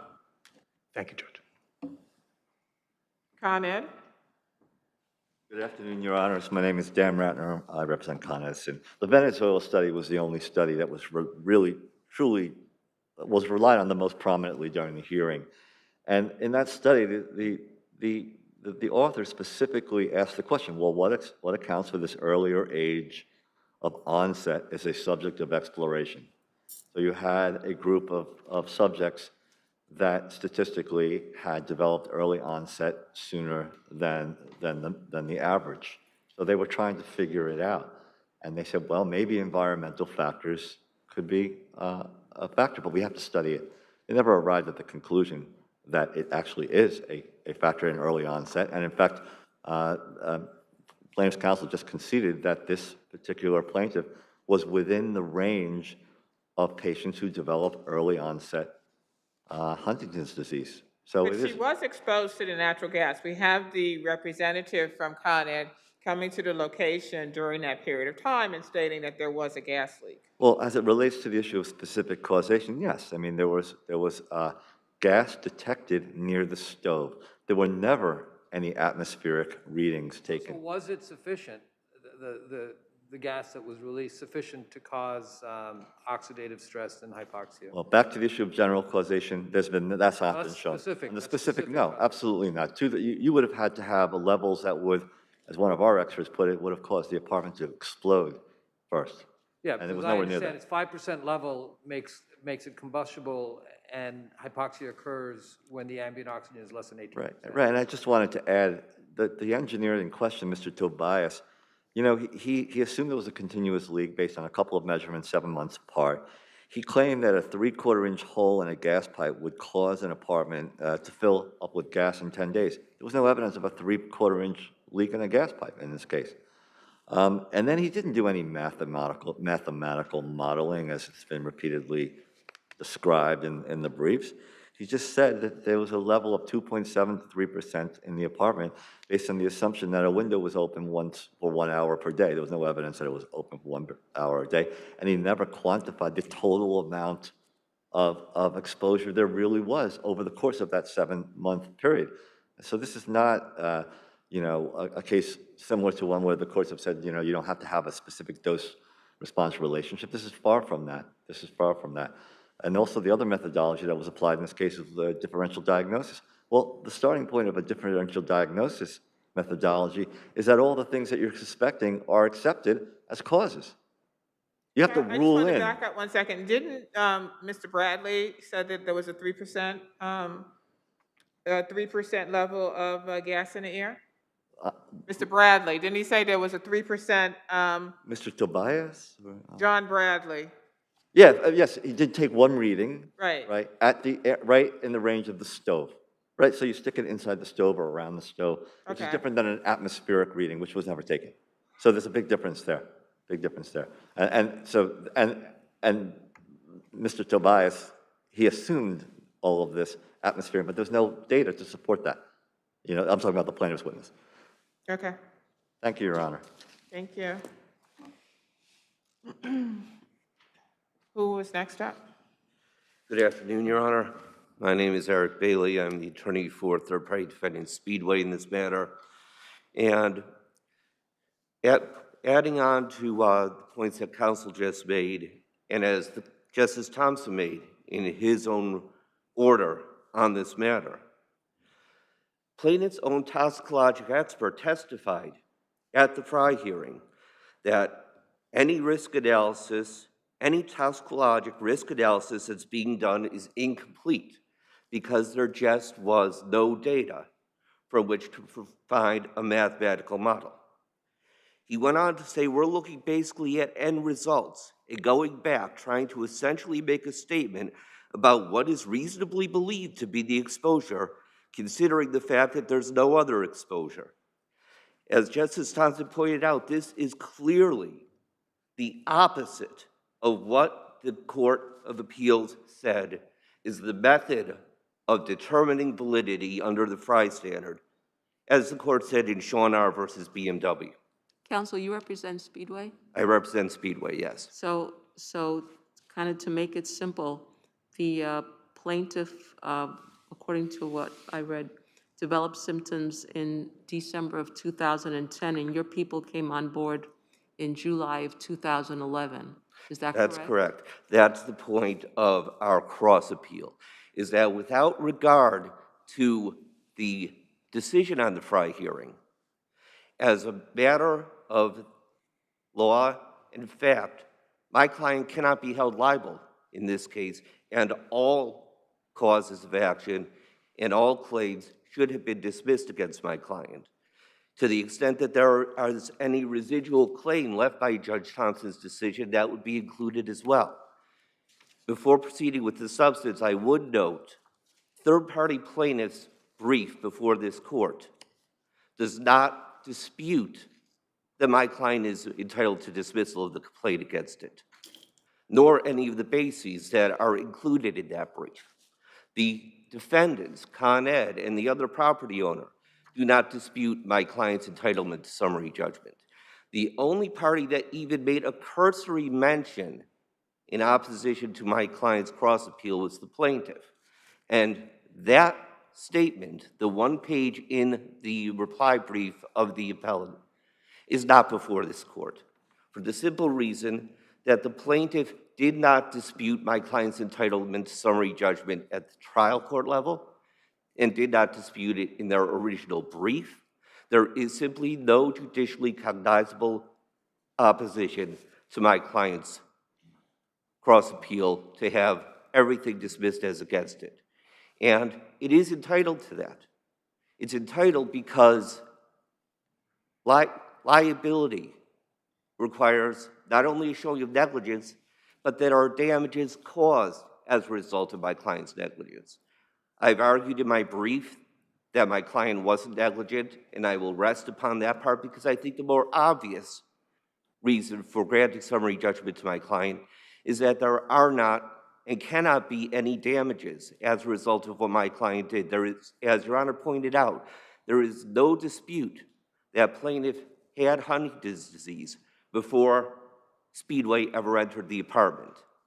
There's no dispute among the medical experts that Huntington's disease is a progressive genetic condition that once you have it, it will continue and it will progress regardless of anything that happens in the future. So any progression that she has had has nothing to do with Speedway's presence at the site. To the extent that the court even looks at the claims of headaches and nosebleeds, independent of Huntington's disease, there is no evidence that these conditions increased in frequency as a result of my client's presence or changed in any manner, so there is no evidence that my client's conduct, good, bad, or otherwise, exacerbated any injuries that the plaintiff had. Likewise, there is no allegation of any new injuries that first existed after my client came. So there can be no basis for finding that any conduct of Speedway caused damages to be suffered by the plaintiff, no basis under which it can be held liable, and summary judgment should have been granted, dismissing the action as against Speedway in its entirety, whether or not the court adheres to Justice Thompson's ruling with regard to the Fry hearing. Thank you. Thank you. Is 520 West? May it please the court, good afternoon. Paul Tarr, Lester Schwab, Katz and Dwyer for 520 West and David Sanson.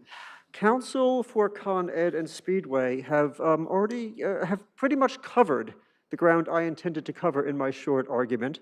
I'm mindful of the court's long calendar today, so unless there is a particular question that I could assist this court by answering in regard to my clients, I'm prepared to rest on my brief. Any questions? No. Thank you very much. Thank you very much. Who is left?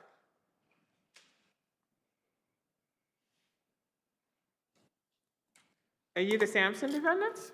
Excuse me? Are you the Sampson? Who do you represent? I represent BH Oh, BH. 520, who is basically the second landlord who did not take possession of this building until after the onset of Huntington's disease in this case. You purchased in 2011, right? I'm sorry? Your clients purchased the property in 2011? In 2011. February 2011. About mid-February 2011, which postdates the date that the plaintiff claims for onset of the Huntington's disease in this case. and therefore we move for summary judgment below on that issue. I have just one point, other than answering any questions you may have, but one point I want to make. We are a respondent in this case. We're a defendant, third-party plaintiff respondent. We are not an appellant, and therefore the plaintiff's argument in point 3 of its brief is misplaced and may have just been a mistake. But it's claiming that it's requesting that this court keep us in this case and not allow us to get off on summary judgment. We did not appeal the summary judgment. We're not an appellant on that issue. And I just wanted to clarify that for the court so that when you're writing your opinion, you keep that in mind, that we are not an appellant in this case. We're a summary judgment movement below, but not here on appeal. Do you have any questions for me? Nope. Thank you very for your much. time. Thank you.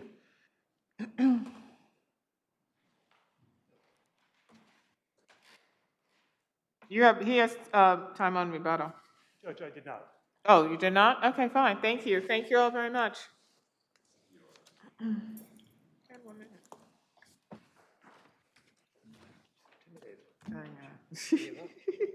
State of New York versus David.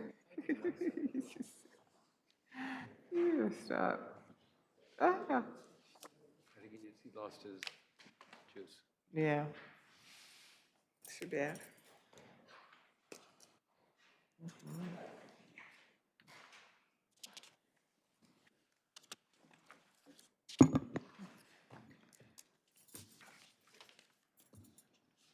You may proceed.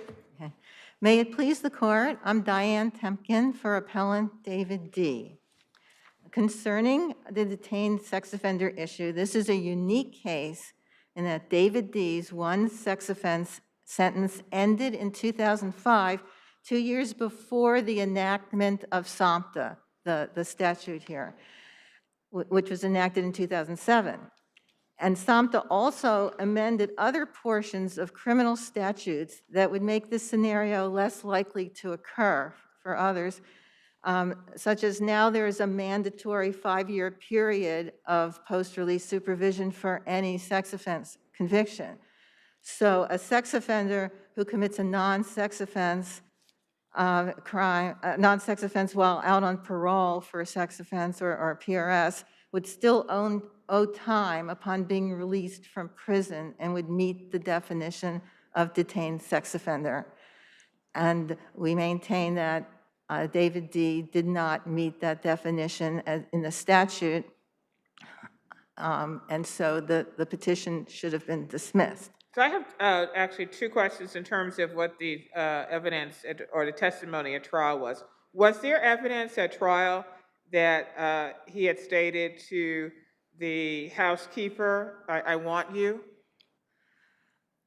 For that offense in 2000, yes, it was not pled as a sexually motivated offense, which it must be in order. No, my question was there testimony at trial that during the course of that assault, he stated to the housekeeper, I want you? And I forget whether that was in the trial testimony or not. Because I know it was, you don't pay any attention to me anymore. And then that's when he stabbed her in the abdomen with the knife breaking off in her, with the blade breaking off in her abdomen. But what I was trying, and that was for a burglary conviction. Right, but it was established at trial that there was no sexual component to that. Well, that was my question, because to some extent, if you say you don't pay enough attention to me anymore, and you also state, I want you, would that not, could you not imply a sexual connotation? No, it would have had to have been a jury question, as it was the case of Philip B. It's required under the statute that if the state is going to maintain that felony, that assault, burglary felony is in fact sexually motivated, they have to plead it, and it has to be in the notice. If you look in the last page of the petition is the notice requirement, and there's a box for sexual motivation, and it's not checked, and it was not a jury issue. And this court cannot find at this late date that that was sexually motivated. Okay, and the second question was, in terms of the testimony, there had been some type of an incident in Kentucky where it was a false imprisonment, I believe. Was that part of the record as well at trial? That's part of the record, but it wasn't a false imprisonment. Oh, sorry. It was an attempted detention of a female for purposes of carnal knowledge. And the only witness testified that nothing else is known about that So offense. would that not constitute a sexual offense? And, well, there was a 6-month sentence under it, although it's not a New York statute and it's not even, it was repealed in 1975. We don't know whether that's a sex offense. 6-month sentences are not sex offenses in New York State. We don't really know what We don't happened know. there. So, but in terms of the actual testimony at trial, we have Dr. Kirshner who made certain findings, evaluations, and diagnosis concerning the respondent. So why would that not be sufficient? And, well, for one thing, Dr. Kirshner testified the same way he did in the case Donald D.D., Court of Appeals case, that it was rejected. In that case, where Dr. Kirshner testifies, it's hard to tell if an offender is making a choice to resist an impulse or whether he can't resist the impulse.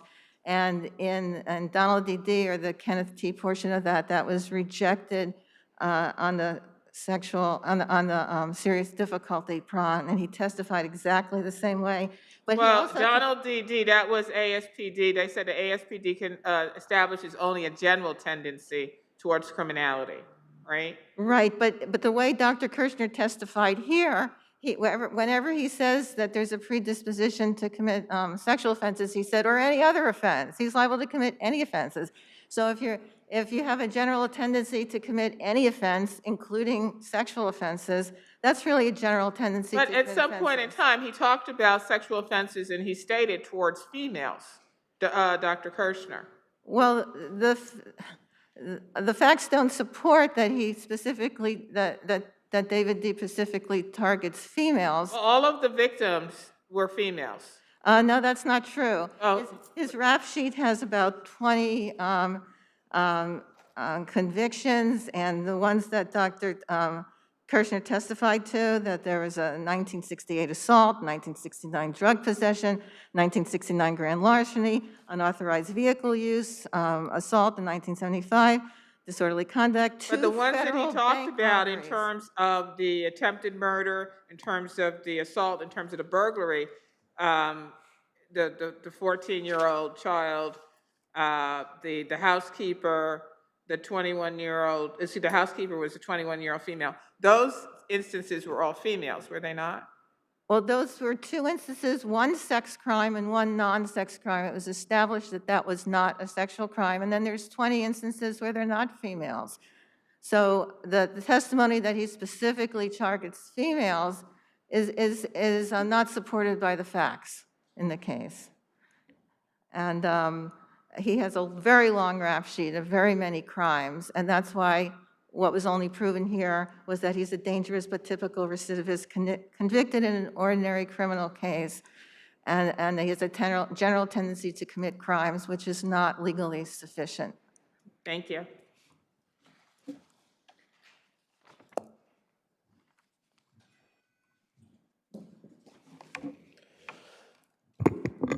May it please the court, Stephen Yanni for the respondent, State of New York. The court should affirm the order confining David D.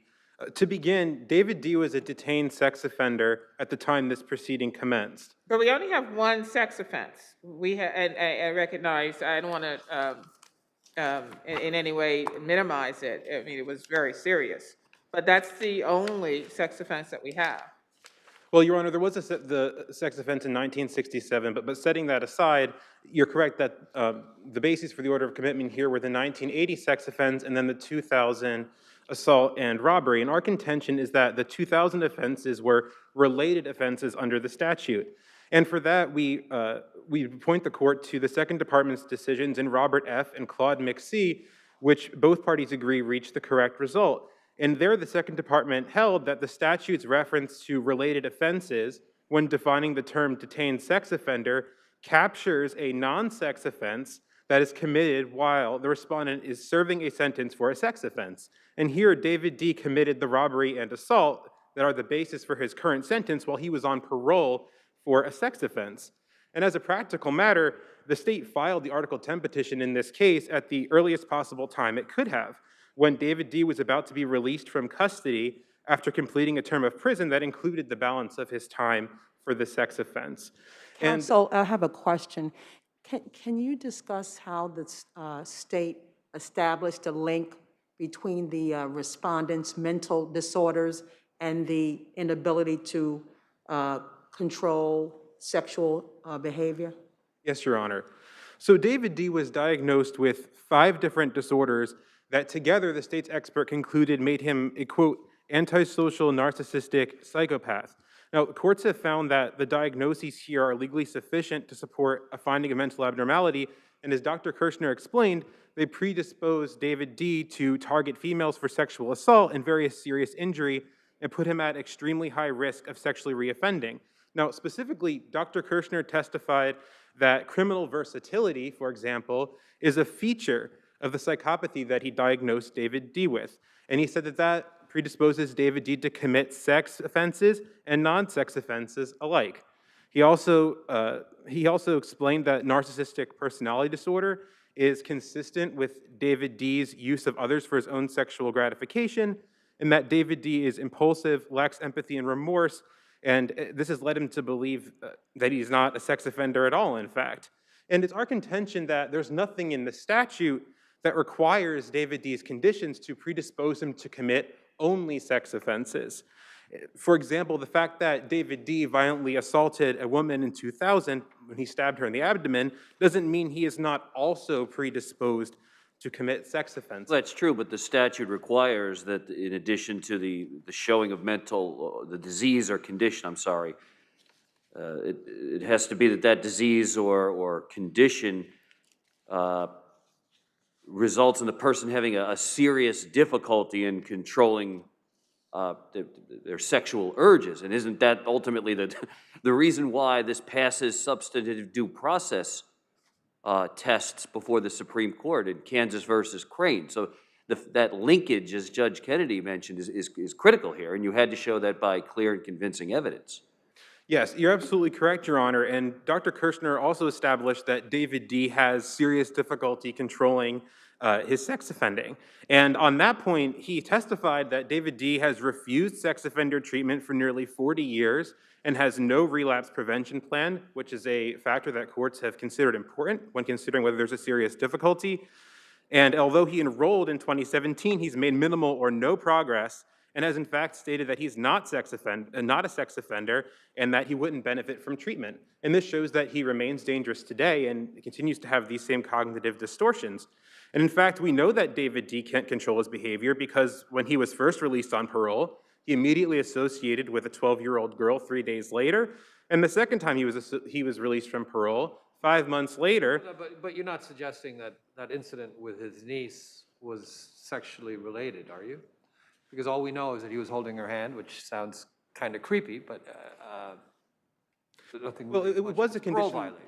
It was a condition, Your Honor, that was directly related to his sex offense conviction. He was not supposed to associate with minors, and yet he couldn't help himself. And this is something the jury was allowed to consider when evaluating whether David D. had an ability to control his behavior. But yet, as Justice Singh intimated, he was able to control himself insofar as he didn't sexually assault his niece. He may have engaged in creepy or some untoward behavior that subjected him to be violated on his parole. But he didn't engage in sexual misconduct. Well, not in that instance, Your Honor, but he wasn't on parole for very long at all. He was almost immediately had a violation and then was returned to prison. So he has very little time in the community at all to make that meaningful. That he. In the 30 seconds you have left, can you respond to your adversary's reading of the Donald D. Court of Appeals case in Donald D. Yes, as Your Honor noted, that case found that ASPD plus just the fact of crimes is that the sex crime was committed was insufficient. But here, that's not what we have. We have multiple additional diagnoses. And another aspect of that decision concerning whether there was a serious difficulty to offend was based solely on the manner in which the respondent in that case committed the crime. But here we have much more evidence, including the lack of treatment and plan. And if I just might note, I would also like to say that the trial court also correctly found that David D. was a dangerous sex offender because in addition to the evidence that I've already discussed, confinement was appropriate considering the predictive tests that Dr. Kirshner testified about, which placed David D. at extremely high risk of reoffending. Thank you. Thank you.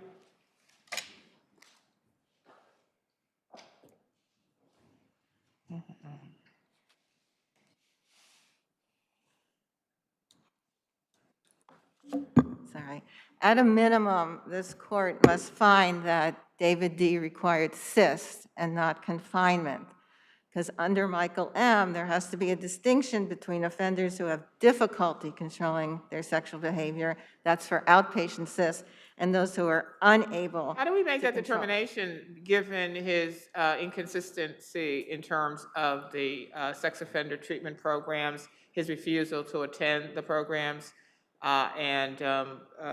well, based upon that, how do we know? Well, that wasn't all. The evidence was that he had benefited from alcohol treatment, substance abuse treatments in prison, and there were sex offender treatment notes that showed that he had, and CNYPC, he attended all his sessions and volunteered information, engaged in group discussions, shared insights, participated enthusiastically. That's in the dispositional transcript on Didn't he deny that he had an issue, that he was a sex offender?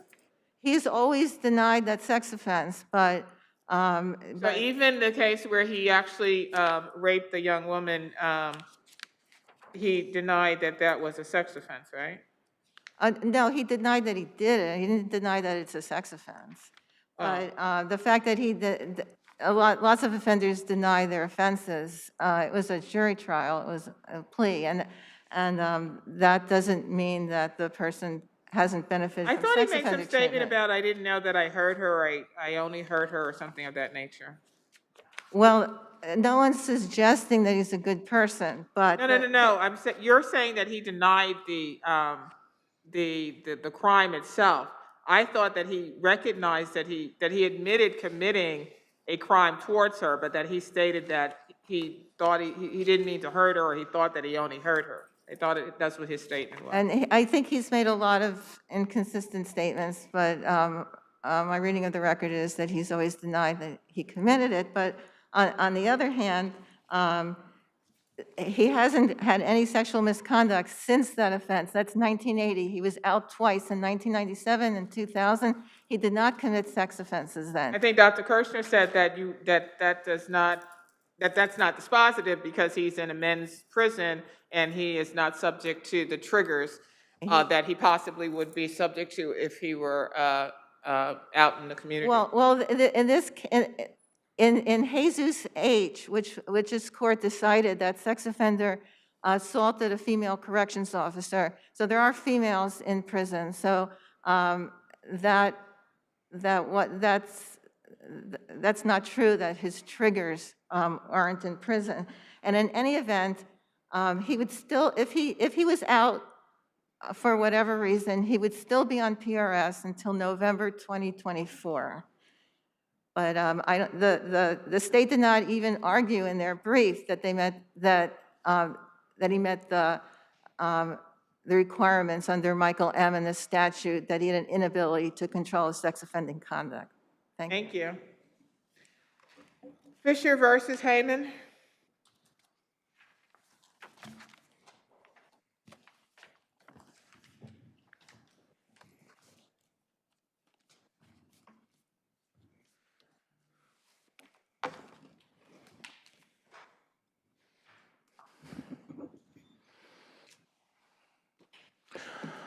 Good afternoon, may it please the court. Richard Altman for Constance Howman and Isotopia Records.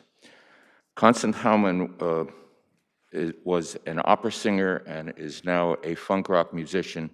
She was Miasha Fisher's voice teacher and coach for over 10 years. In the summer of 2021, Ms. Fisher abruptly quits the band, which Constance Howman had formed, and of which she was, by her own words and writing, an employee. She moves to California, quits her singing career, and continues to maintain, however, that she owns the name of the group and that she has a right to its intellectual property. When Ms. Howman performs during the summer of last year without Ms. Fisher, but with the other musicians in the band, Ms. Fisher begins a lawsuit. But she doesn't bring a lawsuit. She files a summons with notice, and then six weeks or so later, claiming that she's been irreparably harmed, she files a formal complaint in order to show cause for a temporary restraining order.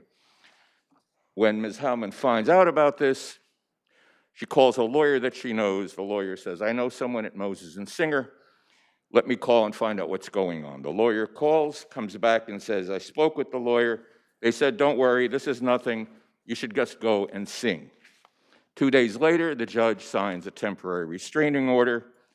And when Ms. Howman finds out about the temporary restraining order, she goes back to the lawyer who says, "Well, we never signed a retainer agreement, so you're on your own." I then get involved in the case and I appear in the case. I move to oppose the preliminary injunction.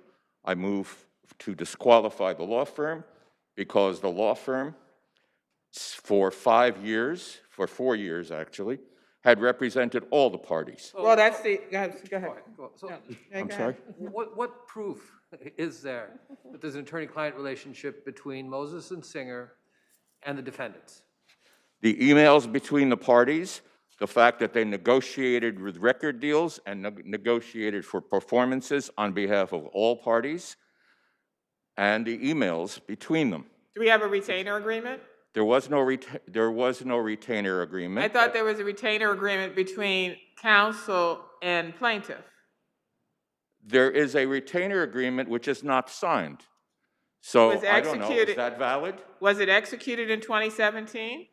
This is the retainer agreement that was executed in 2017, in which stated, I believe, that they would represent the plaintiff. That's correct, but the fact is then they continued to represent everyone. Ms. Howman was told by Martin Edelman, the trustee of Ms. Fisher's wealth, that she could not hire her own counsel and that Moses and Singer would take care of everything. And Moses and Singer did take care of everything. So let's assume you're correct. It's an attorney-client relationship with the defendants with respect to certain contractual rights, et cetera, et cetera. What's the connection between that representation and the issues in this litigation? The connection between that representation is that there was a general representation of Ms. Howman's interest in the band.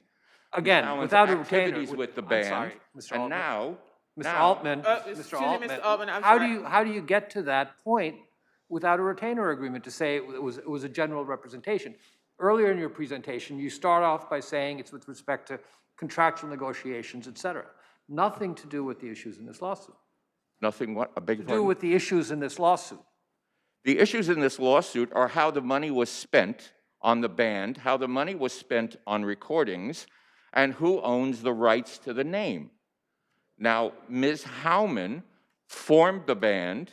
They all worked together. Ms. Fisher was an employee of the band, not the other way around. And a retainer agreement is not required to create an attorney-client relationship. I agree with you, but that's... It's required if you want to get paid, but that's not the issue here. So...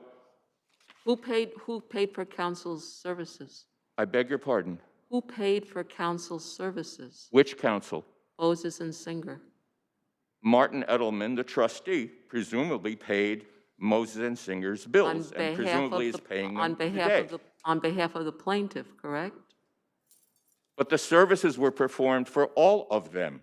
But you're saying that the. I don't know, I haven't Counsel, seen, please, I haven't seen counsel. Moses and Singer's Counsel, you bills. could Those always are not- talk louder than me anytime. I beg your pardon, Your Honor. Thank you so much. So what I'm asking you is that you say that the plaintiff was an employee of your client, the defendant, but it's kind of curious that the plaintiff was paying for counsel fees as a mere employee, It was a mere, I beg your pardon? as a mere employee.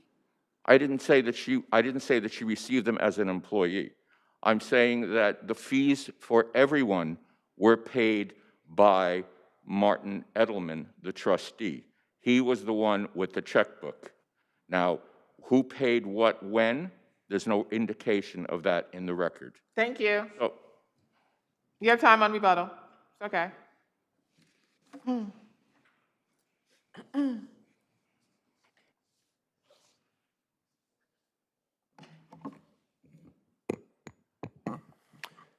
Good afternoon. May it please the court. Daniel Hoffman, Moses and Singer for plaintiff respondent Miasha Fisher. Miasha Fisher was the owner and founder of the band in question. Ms. Fisher founded the band when she had another agent, an individual named Eddie Applebaum, who was serving for her agent at the time. No, that's not the issue in this case. Why don't we just get to the issue? Sure. There's an email with respect to the disqualification and the lack of a prior attorney-client relationship. There's an email at record page 285 where Martin Edelman, the trustee of a trust in which the plaintiff, Miasha Fisher, is a beneficiary, says, and I quote, this is to the appellant, Connie, Liz Corradino will be representing Miasha and the trust, end quote. Ms. Howman, the appellant, responds to that email. At no point does she seek clarification as to who Moses and Singer represents, because it's quite clear Moses and Singer was represented to, was hired to represent Miasha Fisher and the trust. Well, sir, what about your friend's argument that regardless of who may have paid the bills, who may have had those original correspondence initiating that attorney-client relationship with Moses and Singer, that the services ultimately sort of inured to the benefits of both plaintiff and defendants? The relationship between the parties was one of a principal agent. It was an agency relationship. Ms. Fisher was the owner of the band. She founded the band. She hired the appellants to act as an agent for the band and to help her operate the band.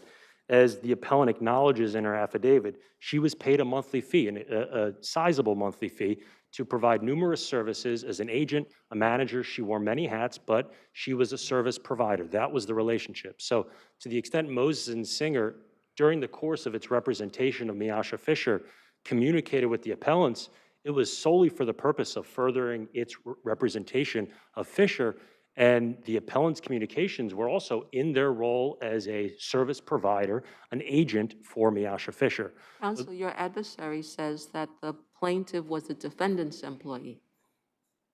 It's the other way around. Miasha Fisher was the principal. All the documentary evidence establishes that. There were invoices that were sent from Constance Howman and her entity, Isotopia Records, that were sent repeatedly to Miasha Fisher, and Miasha Fisher would make payments for this monthly fee that she would pay Ms. Howman for the services she was providing.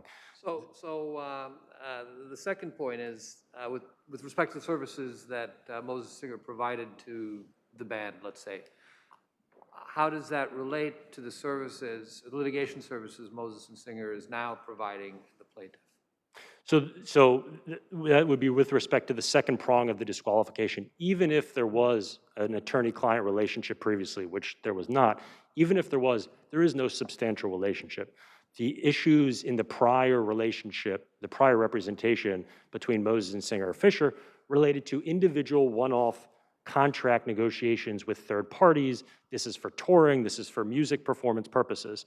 The issues in this case are very different. There's a dispute over money in a specific Citibank account, and there's a dispute as to an infringement on the name of the band, Miss Velvet and the Blue Wolf. Right, so the question was whether or not Moses and Singer actually gave advice to Ms. Howman concerning the dispute as to the monies, the band's bookings, et cetera. Yeah, they did not, and there's no evidence in the record that there was any representation in connection with those issues, the money. So, but your adversary made reference to certain emails where he states that Moses and Singer did in fact advise her as to the pending issues. The emails are in connection with, there were a couple specific agreements with third parties, one of which was an agreement where it even states that the appellant was working FSO for services of Miasha Fisher. So that, even that agreement indicates that they were a service provider. They were an agent of Miasha Fisher. What if we think the issue's close, whether there ought to have been a disqualification? Should we err on the side of disqualifying the firm? In this scenario, Your Honor, first off, we're dealing with the constitutional right of Ms. Fisher to choose counsel of her choosing. Secondly, there really is no documentary evidence that establishes any sort of attorney-client relationship. All the fees were paid by Miasha Fisher's trust from Martin Edelman, who was the trustee of it. There was no engagement letter. The engagement letter was solely between Moses & Singer and Miasha Fisher. There's no communications from any lawyer at Moses & Singer indicating, we represent you, Constance Howman. There's no email from Constance Howman where she gives an impression at the time contemporaneously that she's under the mistaken belief that Moses & Singer represents her. All the documentary evidence shows that Moses & Singer was representing Miasha Fisher, and any communications between them were solely in Howman's role as an agent of Miasha Fisher. Thank you. Thank you.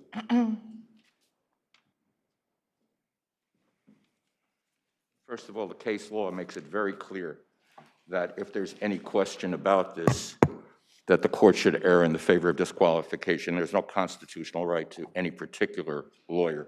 This is not a criminal matter. Don't, Mr. Altman, our cases say that we should, if we can, honor the rights of people's choices of attorneys in these kinds of disputes? That may be true, but there are close issues here, and if there are close issues... Well, that was my colleague's question. I'm not sure I see how close it is, at least with respect to the second prong. First prong may be a little closer, but not the second prong. You haven't convinced me. It was very clear that confidences of all sorts were disclosed and freely shared amongst all the parties. There had to be. There were negotiations in which everyone had to... Negotiations with third parties, correct? Negotiations with third parties and with each other. Any issues, for example, Moses and Singer advising about names and trademarks and the like? There's none whatsoever, and there's no evidence. Miasha Fisher cannot own a band if she is not performing. To own a trademark, you must be using it in commerce. I must ask the court to deal with the temporary restraining order. I have only a moment, but that is really a key here. There is a TRO which has been in effect for nearly 6 months without a bond. But didn't you in part cause that? Because TRO is in effect.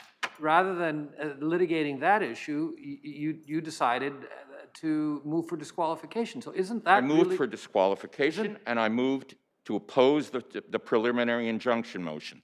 Both of those were argued before the lower court, and he has not to this date decided the preliminary injunction motion, which had to have been decided within 20 days. And so Miasha Fisher has been getting a free ride here for 6 months. My client is enjoined. My client is subject now to a motion for contempt. There's no bond that's been put up. But Mr. Altman, to the extent that there hasn't been a decision, I've been in that position when I was in trial court, and an attorney would write a letter and say, Judge, there hasn't been a decision, 60 days are over, and please render a decision, and we render decisions. I have written letters to the judge which have been ignored, and the next step is perhaps a mandamus petition. Thank you so because much. there has to be a decision. Thank you.